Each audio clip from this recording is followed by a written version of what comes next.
the secret fear of being home alone on a rainy night.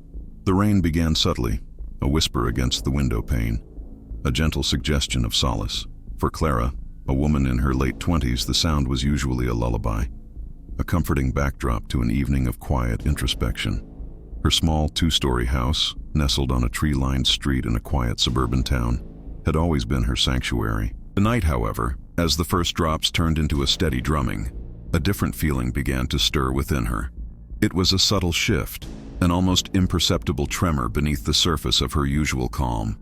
If you've ever found yourself alone in the quiet expanse of your home, with the world outside dissolving into a cascade of water and shadow, then you know the fragile line between comfort and a creeping unease. Before we delve deeper into Clara's unsettling experience, if you find yourself drawn to tales that linger in the shadows of the unknown, consider subscribing to Far Beyond Terror. We explore the depths of fear that reside not just in haunted houses, but within the human mind itself. Clara had spent the day working from home, her usual routine of virtual meetings and design critiques punctuated by the rhythmic tapping of her keyboard. As dusk approached, the sky outside darkened prematurely, a bruised purple bleeding into an inky black. The forecast had called for heavy thunderstorms, a fact she'd registered without much thought. Her husband, David, was away on a business trip, a common occurrence in their 5 years of marriage. He was due back in 2 days, and Clara had looked forward to these brief periods of solitude, a chance to recharge and indulge in her own quiet pursuits. Tonight she planned to finish a book, perhaps watch a documentary, and drift off to the rhythmic cadence of the rain. The house, usually bustling with David's presence, felt expansive, almost cavernous, a sensation she typically embraced. But tonight, the silence was different. It wasn't the peaceful quiet she cherished. It was an expectant silence, a weighted stillness that seemed to press in from the corners of the rooms. The rain intensified, now a relentless downpour, lashing against the windows with a ferocity that made the glass rattle faintly. The wind picked up, howling through the eaves, a mournful, almost human cry. Clara pulled a blanket tighter around herself, her gaze drifting towards the living room window, where the outside world was now a blurry mosaic of distorted lights and rushing water. The familiar streetlights, usually a comforting glow, were now diffused, their beams fractured and weak, struggling to pierce the thick curtain of rain. She tried to focus on her book, a historical novel she'd been enjoying, but the words seemed to blur. Her eyes kept darting to the periphery, her ears straining to distinguish between the natural sounds of the storm and something else. Was that a creak from upstairs? Just the house settling, she told herself. A common occurrence in older homes. The wind whistled through a gap in the window frame, a thin, high-pitched wail that sent a shiver down her spine. She stood up, pacing restlessly, her bare feet cold against the hardwood floor. The warmth of the blanket felt insufficient against the chill that seemed to seep from the very walls. A sudden, sharp clap of thunder ripped through the air, shaking the house to its foundations. The lights flickered, plunged into momentary darkness, then flickered back on. Clara's heart hammered against her ribs. She took a deep, shaky breath, telling herself it was just a storm, a powerful one, but nothing more. Yet the sense of isolation deepened. The world outside felt menacing, a chaotic entity pressing against the fragile shell of her home. And within that shell, she was utterly alone. This wasn't the comforting solitude she knew. It was a vulnerability, a stark awareness of her singular presence in the vast, dark night. She decided to make herself a cup of tea, hoping the warmth and ritual would dispel the growing unease. As she moved into the kitchen, the floorboards creaked beneath her weight. Each sound, usually unnoticed, now resonated with an amplified significance. The refrigerator hummed, a low mechanical growl. The kettle whistled, a shrill, piercing sound in the quiet kitchen. She poured the hot water over a tea bag, her hands trembling slightly. As she stirred, she glanced at the reflection in the dark kitchen window. For a split second, she thought she saw something beyond her own reflection, a fleeting, indistinct shape at the very edge of the glass, barely visible through the torrent of rain. She blinked, and it was gone, replaced by the distorted image of her own anxious face. Her breath hitched. It was just her imagination, she reasoned. A trick of the light, an illusion born of the storm and her mounting anxiety. Returning to the living room, She sank onto the sofa, tea clutched in her hands. The book remained unread on the coffee table. Her gaze was drawn back to the window.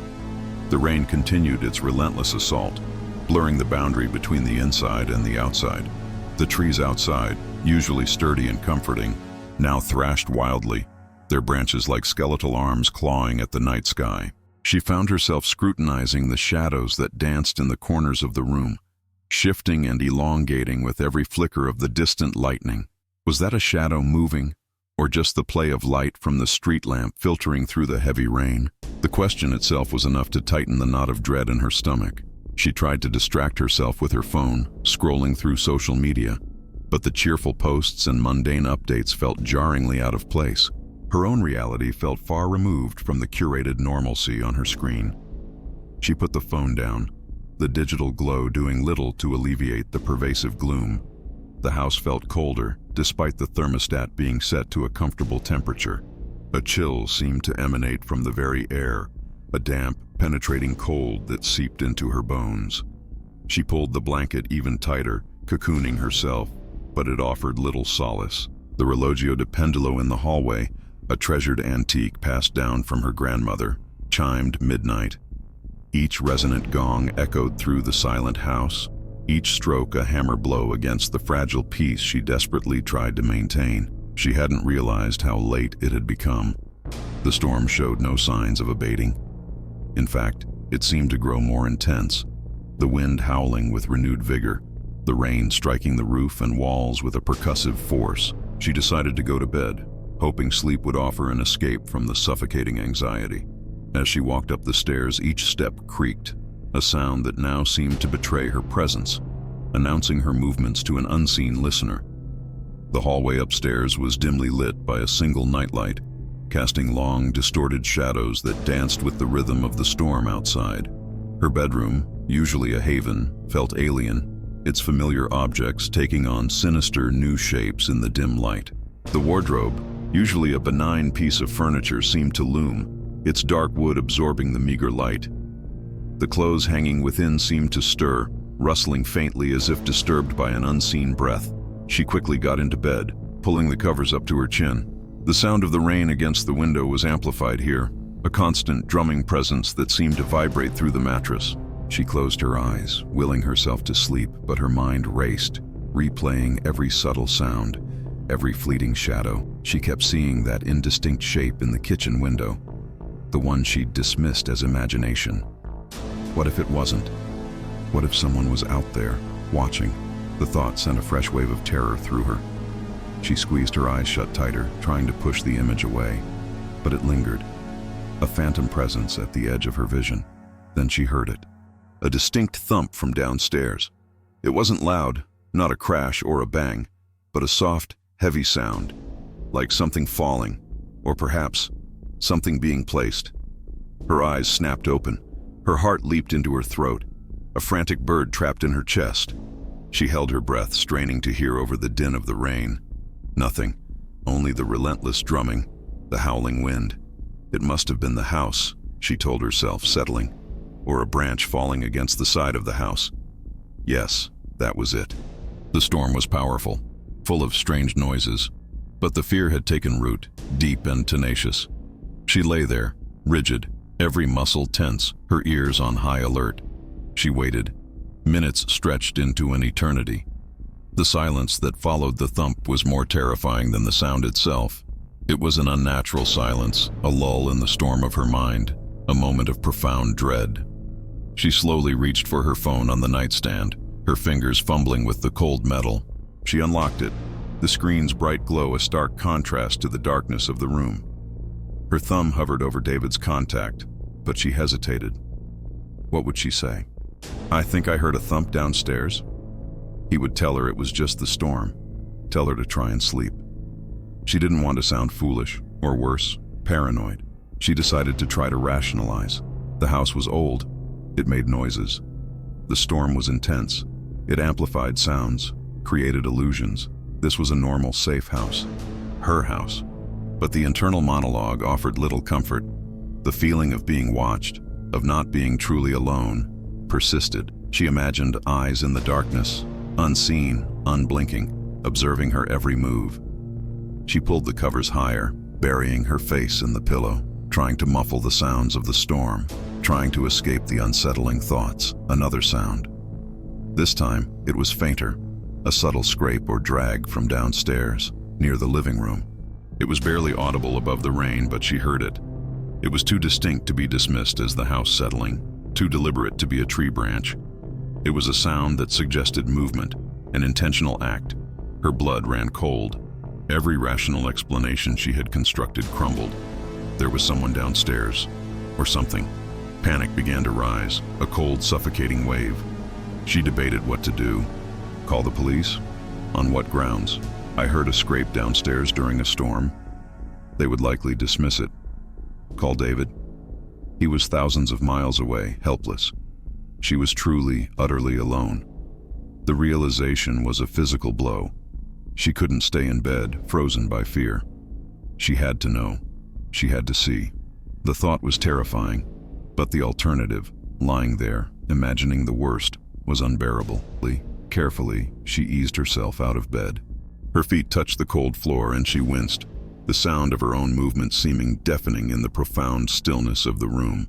She crept towards the bedroom door, her hand outstretched, her fingers brushing against the cool wood. She paused, listening. The rain still lashed, the wind still howled, but beneath it, she thought she heard a faint, rhythmic drip, drip, drip. From where? The kitchen? The bathroom? It was too indistinct to tell. She pushed the door open a crack, peering into the dark hallway. The nightlight still cast its weak glow, painting the walls in distorted shadows. She stepped out, her movements slow, deliberate, each footfall measured. The floorboards groaned beneath her weight, a symphony of creaks that seemed to betray her presence. She clutched her phone, the screen still glowing, a small beacon in the oppressive darkness. She considered using its flashlight but feared it would draw attention.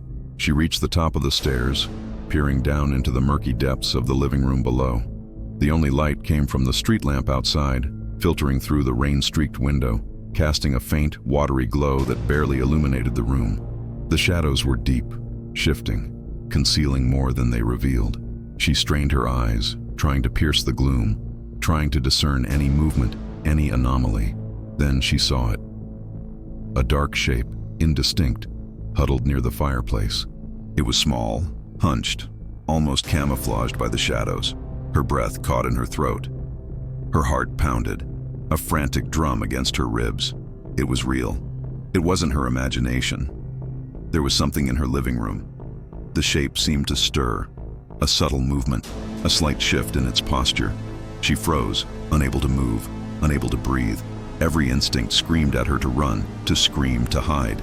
But she was paralyzed by a terror so profound, it rooted her to the spot. The shape seemed to turn its head, slowly, deliberately. She couldn't make out any features, but she felt an intense, palpable sense of being watched. A chilling awareness that she was no longer the hunter, but the prey. The air in the house grew heavy, thick with an unspoken menace.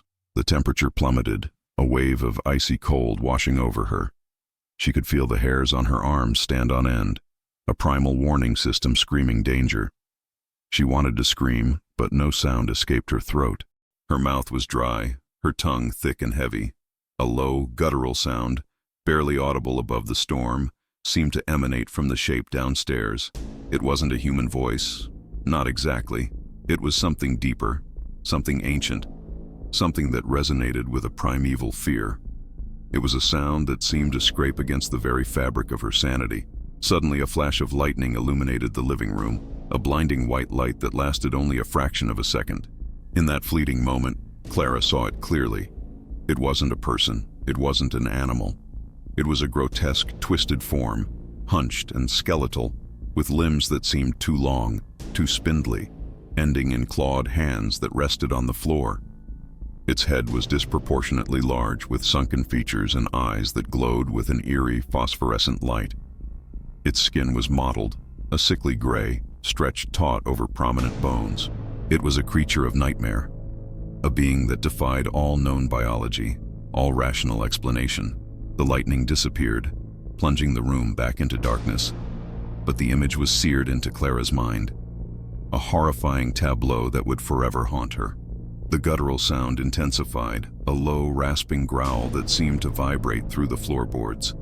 She knew, with a certainty that chilled her to the bone, that this creature was not merely present, it was aware of her. It had been waiting. She stumbled backward, a small choked sob escaping her lips. Her hand, still clutching her phone, trembled uncontrollably. She needed to get out. She needed to escape. But where? The creature was between her and the front door. The back door, it was in the kitchen just off the living room. Too risky. Upstairs? She was already there, but the creature had already breached the sanctity of her home. The creature moved. She heard the distinct clack, clack, clack of its claws against the hardwood floor, a slow, deliberate cadence that seemed to mock her terror. It was moving towards the stairs, towards her.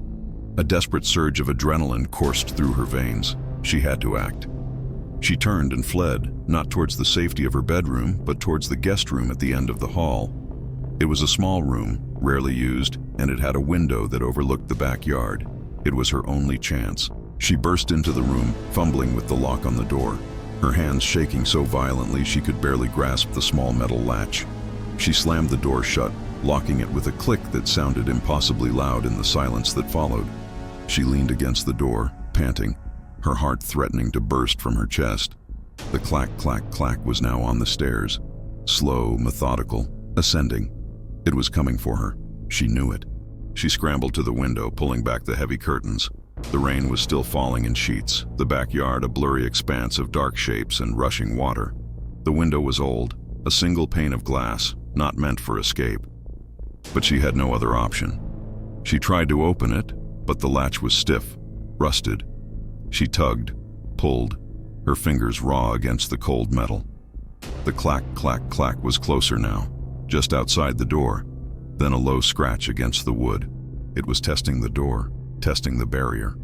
She could hear its ragged breathing, a wet, guttural sound that filled the small room, penetrating the thin wood of the door. With a final, desperate surge of strength, she yanked at the latch. It gave way with a groan and the window creaked open, letting in a gust of cold, wet air. She pushed it wider, enough to squeeze through. The drop to the ground wasn't far, maybe 10 feet, but the ground was muddy, slick with rain. She wouldn't break anything, but she would be soaked, exposed. Just as she was about to climb out, a splintering crash erupted from behind her.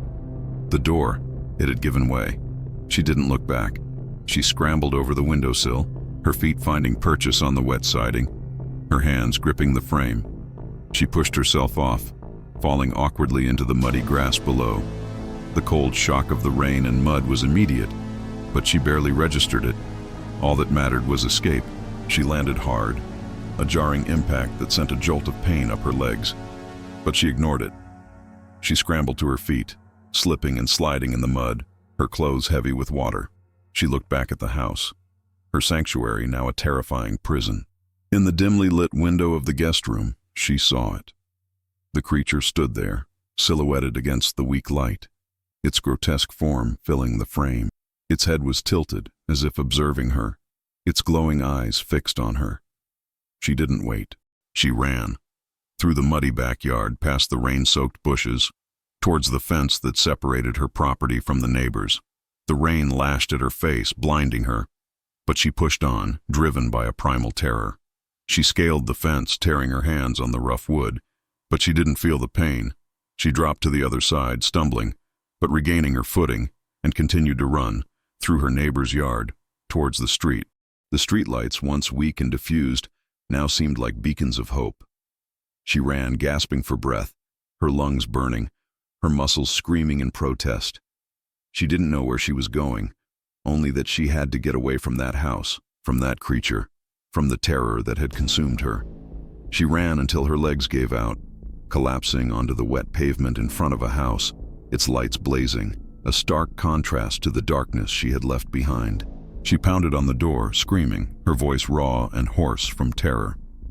The door opened, revealing a startled woman, her face etched with concern. Clara collapsed into her arms, sobbing uncontrollably, incoherent words tumbling from her lips. "It's in my house." The police arrived, then an ambulance. Clara was shivering, soaked, covered in mud, her hands bleeding from the fence. She tried to explain, to describe what she had seen, but her words were fractured, illogical, the trauma too fresh, too overwhelming. They chalked it up to a severe panic attack, a hallucination brought on by stress and fear during a powerful storm. They searched her house, finding nothing amiss, no signs of forced entry, no evidence of a creature, only a broken guest room door and a muddy trail leading from the window. The broken door, they theorized, was likely caused by the wind, or perhaps she had accidentally damaged it in her panicked state. Clara knew what she saw. She knew the creature was real, but how could she prove it? Who would believe her? She was taken to the hospital, sedated, and eventually released to David, who had cut his business trip short, his face a mask of concern and confusion. He listened patiently to her fragmented account, his brow furrowed, but she could see the doubt in his eyes, the subtle skepticism. He believed she was traumatized, that the storm had played tricks on her mind, that the solitude had amplified her fears. She never returned to that house. David put it on the market, citing unforeseen circumstances.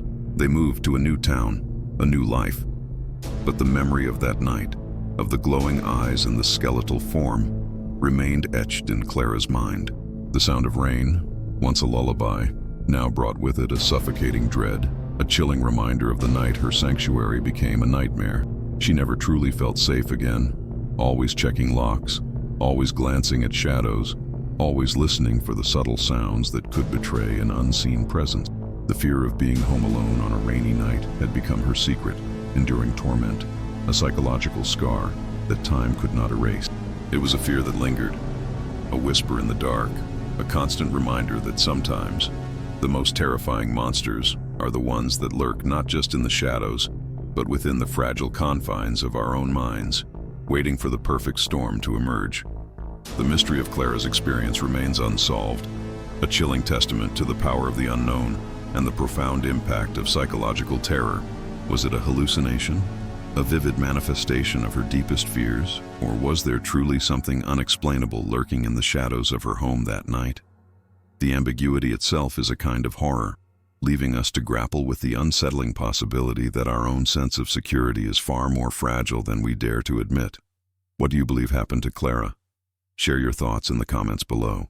And if this story left you looking over your shoulder or gave you a newfound appreciation for the comforting presence of light on a stormy night, please consider liking this video and subscribing to Far Beyond Terror.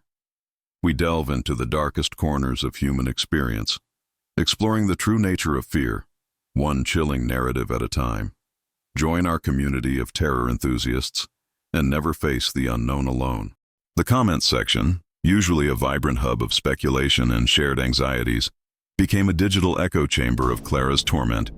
Users, emboldened by the anonymity of the internet, offered a myriad of theories, each more unsettling than the last. Some championed the psychological explanation, citing sleep deprivation, stress, and the inherent human tendency to project fears onto the unknown. It's classic pareidolia, one user, Ghost Hunter 47, typed confidently. The brain tries to make sense of random patterns. The storm just cranked up her imagination. Another, Skeptical Sue, added, come on, a skeletal figure with glowing eyes? Sounds like a horror movie cliché. She probably just saw a tree branch or something and her mind filled in the blanks. But a significant portion of the audience leaned towards the supernatural. Psychic Ponderer wrote, there are energies in old houses.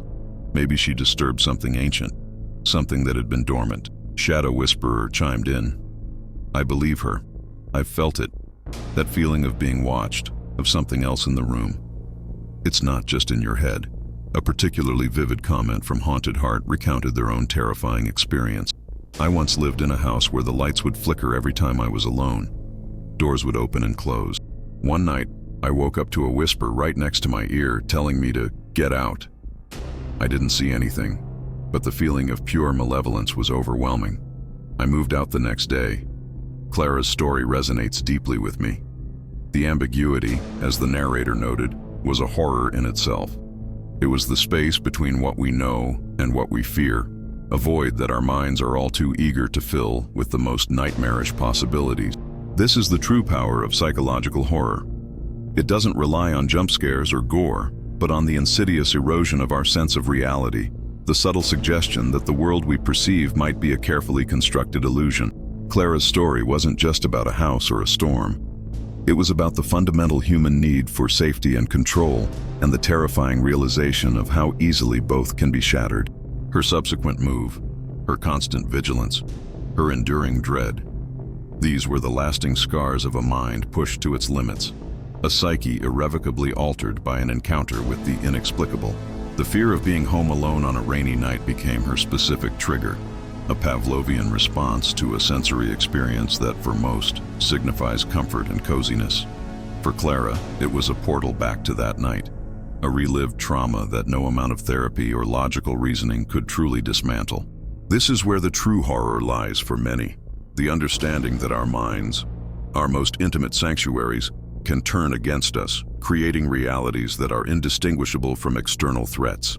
The idea that we could be our own tormentors, that our deepest fears can manifest with such vivid clarity, is arguably more terrifying than any external monster. Because if the threat comes from within, how do you escape it? How do you lock the doors against your own thoughts? Far Beyond Terror, in its exploration of such narratives, aims to tap into these universal anxieties. The channel doesn't just tell scary stories, it dissects the anatomy of fear itself. It delves into the neurological underpinnings of terror, the evolutionary reasons why certain stimuli trigger primal responses, and the cultural contexts that shape our understanding of the supernatural. The hosts, a rotating cast of academics, psychologists, and paranormal investigators, offer their perspectives, enriching the narratives with scientific rigor and philosophical depth. One episode, following Clara's story, explored the concept of malignant solipsism, a philosophical idea that posits the self as the only existing reality, and that external reality might be a construct of one's own mind. While not a clinical diagnosis, it serves as a powerful metaphor for the kind of psychological isolation Clara experienced. If her terrifying encounter was entirely internal, then she was trapped within her own consciousness, a prisoner of her own making. The world outside, the comforting presence of David, the new town, all became secondary to the internal landscape of her fear. Another episode featured a renowned neuroscientist, Dr. Eris Thorne, who discussed the brain's remarkable capacity for delusion and hallucination, particularly under stress. When the brain is deprived of sensory input or subjected to extreme psychological pressure, it essentially starts to fill in the blanks, Dr. Thorne explained. It's a survival mechanism gone awry. In Clara's case, the isolation, the storm, the pre-existing anxieties, they created a perfect storm within her own neural pathways. The brain, seeking to make sense of the unknown, manufactured a threat. And once that pattern is established, it's incredibly difficult to unlearn. He cited studies on sensory deprivation tanks, where subjects often reported vivid hallucinations, ranging from benign to terrifying, simply due to the lack of external stimuli. The darkness, the quiet, the feeling of being utterly alone, these can be potent catalysts for an active, imaginative mind. But Far Beyond Terror doesn't shy away from the paranormal either. A subsequent segment featured Dr. Evelyn Reed, a parapsychologist with decades of experience investigating alleged hauntings. Dr. Reed presented compelling anecdotal evidence, historical accounts, and even some controversial scientific studies that suggested the existence of phenomena beyond current scientific understanding. While many experiences can be explained by psychology or environmental factors, Dr. Reed argued, there remains a significant residue of cases that defy conventional explanation. To dismiss everything as mere hallucination is to adopt a narrow, almost arrogant view of the universe. We are only just beginning to understand the true nature of reality, and to assume we have all the answers is to close ourselves off to profound truth. She highlighted cases of collective hallucinations, where multiple individuals reported experiencing the same phenomenon, suggesting a shared external stimulus rather than individual internal delusion. This ongoing debate, the tension between science and the supernatural, is the lifeblood of Far Beyond Terror. It doesn't seek to provide definitive answers, but rather to explore the questions, to prod at the boundaries of our understanding, and to leave the audience grappling with the unsettling possibility. Clara's story, in its stark simplicity, perfectly encapsulated this dichotomy. It was a narrative that could be interpreted through multiple lenses, each offering a plausible, yet terrifying, explanation. The channel's success lay in its ability to validate both perspectives, to create a space where skepticism and belief could coexist, albeit often in a heated debate in the comments section.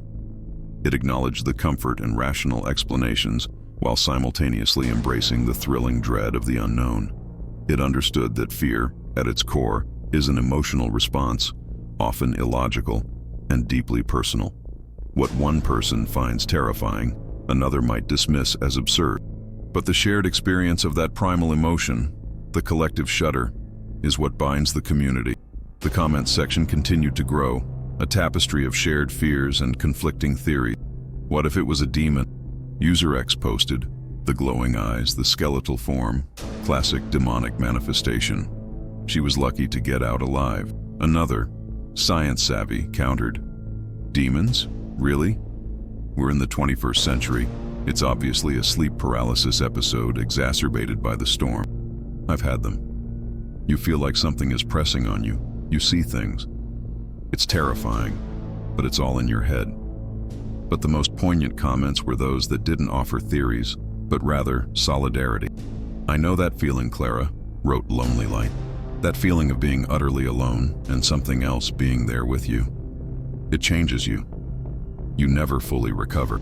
This sentiment, the recognition of a shared trauma, was a testament to the power of these stories.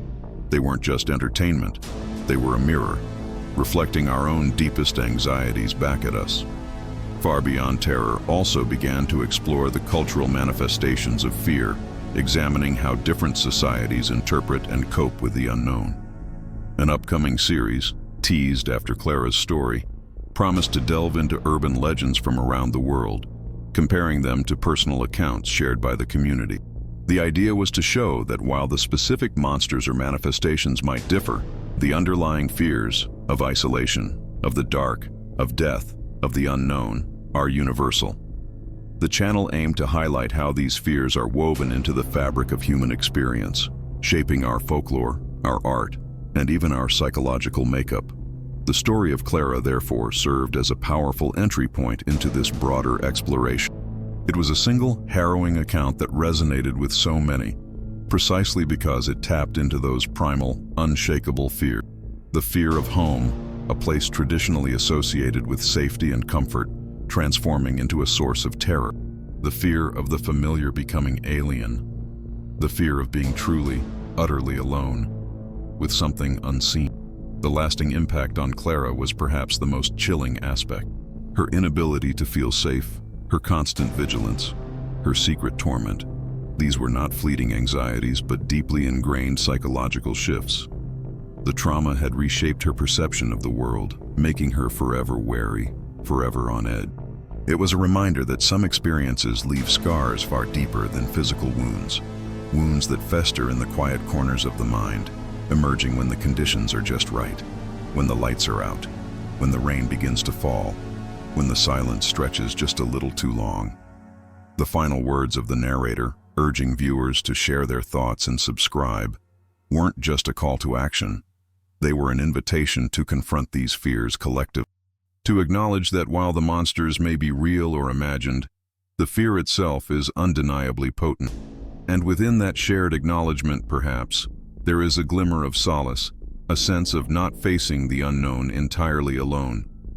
The community of Far Beyond Terror, a digital campfire in the vast darkness of the internet, offered a space to whisper those terrifying tales, to dissect them, to debate them, and perhaps in doing so, to diminish their power, if only by a fraction. The channel continued to grow, fueled by stories like Clara's, stories that blurred the lines between reality and nightmare, between the psychological and the paranormal.